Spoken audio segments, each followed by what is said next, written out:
You're born in Phoenix, Arizona to parents who never quite trusted the government. Your father is a Vietnam veteran who came home believing the system betrayed everyone who served it. Your mother homeschools you using textbooks that emphasize self-reliance and constitutional rights. You grow up learning to hunt, fish, grow food, and fix anything mechanical. Your parents teach you that the government is not your friend and that real freedom requires the ability to survive without depending on anyone else. School feels like indoctrination when you finally attend public high school at 15. Teachers push ideas that contradict everything your parents taught you about individual liberty and limited government. You see classmates accepting authority without question, following rules they don't understand.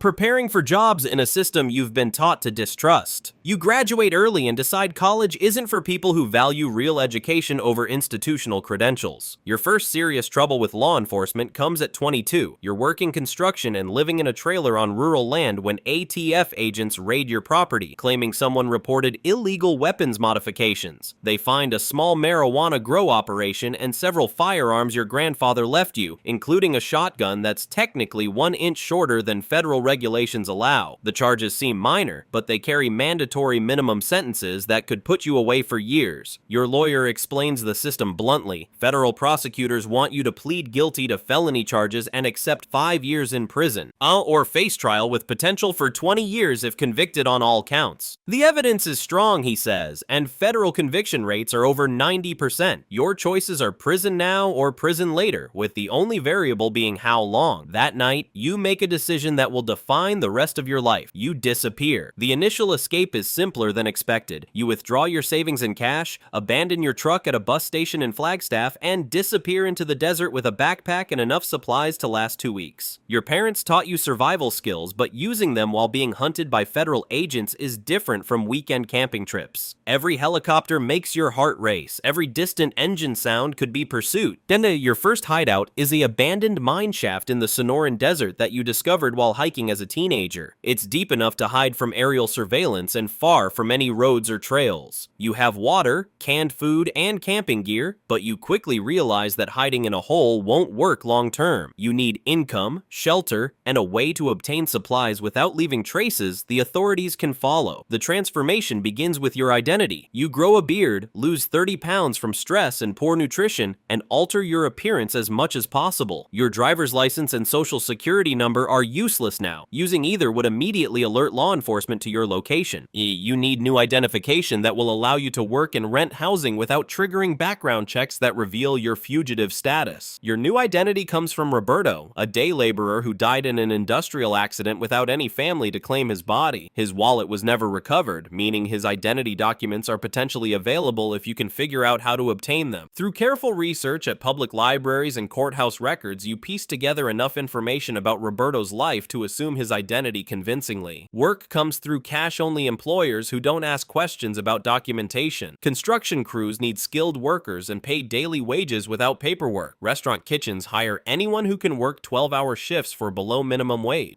Farm labor provides seasonal employment in remote areas where law enforcement presence is minimal. The pay is terrible, but it's money that can't be traced to your real identity. Housing requires creative solutions. You rent rooms in boarding houses that cater to undocumented immigrants and transient workers. Landlords accept cash payments and don't report tenant information to authorities. You sleep in weekly motels that don't require identification. You camp on public land, rotating locations every few days to avoid establishing patterns that might attract attention from park rangers or local police. Your survival skills improve through necessity. You learn to hunt and fish for protein when money is scarce. You forage edible plants and supplement your diet with wild foods your father taught you to identify. You become expert at finding water sources and purifying questionable supplies. Every skill your parents taught you about self-sufficiency becomes essential for staying alive while staying hidden. The psychological toll builds gradually. You can't contact family or friends without risking their safety and your own capture. Relationships are impossible because intimacy requires trust you can't afford. You're constantly vigilant, always watching for signs of law enforcement interest or recognition by people who might know your real identity. The isolation and stress create anxiety and depression that you must manage without professional help. Your close calls become more frequent as years pass. A state trooper runs your fake license plates during a routine traffic stop and asks probing questions about your travel plans. A former coworker spots you at a hardware store and approaches before you can escape. Each incident forces you to abandon your current location and start over somewhere else. The country feels smaller every year as your options for safe havens diminish. Technology makes hiding increasingly difficult. Security cameras appear everywhere, capturing images that facial recognition software can analyze. Cell phone tracking makes communication dangerous even when you don't own a phone. Just being near other people's devices can create location data. Credit card systems require identification that you don't have. Simple tasks like buying a bus ticket or renting a car become complex operations requiring fake documentation. Your health deteriorates without access to regular medical care. A broken arm from a construction accident heals poorly because you couldn't risk visiting a hospital. Dental problems become chronic pain that you manage with over-the-counter medications. Minor injuries and illnesses that would be easily treatable become serious health risks when you can't seek professional care without exposing your identity. The underground economy provides some opportunities but creates new dangers. Document forgers can provide better fake identification, but they're criminals who might report you to authorities for reward money. Dealers offer work that pays well but attracts law enforcement attention. Human smugglers need drivers who can cross borders without questions, but getting caught means facing additional federal charges on top of your original warrant. Your moral boundaries shift under survival pressure. You steal food when you're hungry and have no money. You provide false information to employers and landlords who trust you. You consider committing more serious crimes when desperation makes illegal options seem reasonable. The person you're becoming isn't the person you were before you started running, but you tell yourself you're doing what's necessary to stay free. The near capture happens in Montana, where you're working at a logging operation under the name Miguel Santos. A new employee recognizes you from wanted posters and reports your location to the FBI. Federal agents surround the work camp at dawn, but you escape through a bathroom window and disappear into the forest. The incident forces you to abandon months of careful preparation and flee with only the clothes on your back. Your lowest point comes during a brutal winter in North Dakota, where you're hiding in an abandoned farmhouse without heat or electricity. Temperatures drop to 40 below zero and you nearly die from hypothermia and malnutrition. You seriously consider surrendering to authorities just to get warm food and medical care. Only the thought of 20 years in prison keeps you fighting to survive another day. The community of fellow fugitives provides some support and information. You meet others who are running from various charges: tax evasion, domestic violence, drug trafficking, military desertion. Each has developed different strategies for staying hidden, and you share knowledge about safe locations, document sources, and employment opportunities. These relationships are fragile because everyone is focused on their own survival, but they provide occasional companionship and assistance. Your skills as a fugitive become sophisticated through years of practice. You can spot law enforcement vehicles and surveillance techniques. You know how to alter your appearance quickly and convincingly. You understand which jobs and locations are safer for people avoiding authorities. You've developed a network of contacts who can provide assistance in exchange for labor or information. You're not just hiding, you're operating effectively in society's margins. The technology gap widens as digital systems become more prevalent. Banking requires identification you don't have. Employment increasingly demands background checks you can't pass. Even basic services like cell phone plans require documentation that links to your real identity. But you're being forced further underground as society becomes more connected and monitored. Your parents die while you're in hiding, and you can't attend their funerals without risking capture. You watch the services through online streams, grieving alone for people who taught you the skills that keep you alive but whose deaths you can't properly mourn. Their property is seized by the government to pay legal fees and fines, eliminating your last connection to your previous life. The capture finally comes after 18 years on the run. A routine traffic stop in Oregon leads to questions about your identification, and facial recognition technology matches your driver's license photo to federal databases. You're arrested without violence, too tired and old to run anymore. The world has changed dramatically during your time underground, and you barely recognize the technology and social systems that now dominate American life. Your trial attracts media attention as an example of how long federal fugitives can evade capture in modern America. Prosecutors add charges for identity theft and fraud, but they also acknowledge that you never committed violent crimes while hiding. Your original sentence of 5 years becomes 12 years after the additional charges, but you're credited with time served for the years spent hiding. Prison is almost a relief after decades of constant vigilance vigilance and survival stress. You have regular meals, medical care, and a place to sleep without worrying about discovery. The other inmates respect your reputation as someone who successfully evaded federal law enforcement for nearly 2 decades. You teach survival skills and help younger inmates prepare for life after release. Your release at age 58 brings you into a world transformed by technology you don't understand. Social media, smartphones, and digital surveillance systems are everywhere. Finding legitimate employment with a felony record and an 18-year gap in work history proves nearly impossible. The skills that kept you alive as a fugitive have no value in the modern economy. You struggle with basic tasks like obtaining identification, opening bank accounts, and navigating digital systems that assume familiarity with technology that didn't exist when you disappeared. Social workers try to help, but they can't bridge the gap between your off-grid experience and the connected world everyone else takes for granted. But you feel like a time traveler who jumped forward 2 decades without learning how society evolved. The temptation to disappear again is constant. You know how to survive without official documentation or digital footprints. The wilderness areas where you hid still exist, and your skills haven't diminished. But you're older now, and the physical demands of fugitive life seem overwhelming. You choose to stay visible and struggle with legal poverty rather than return to illegal freedom. Your story becomes a cautionary tale about the long-term consequences of choosing flight over fight when facing legal trouble. The original charges that seemed so serious 18 years ago would have resulted in a much shorter sentence than the combined punishment of hiding and eventual capture. You traded 5 years in prison for 18 years as a fugitive, followed by 12 years of actual incarceration.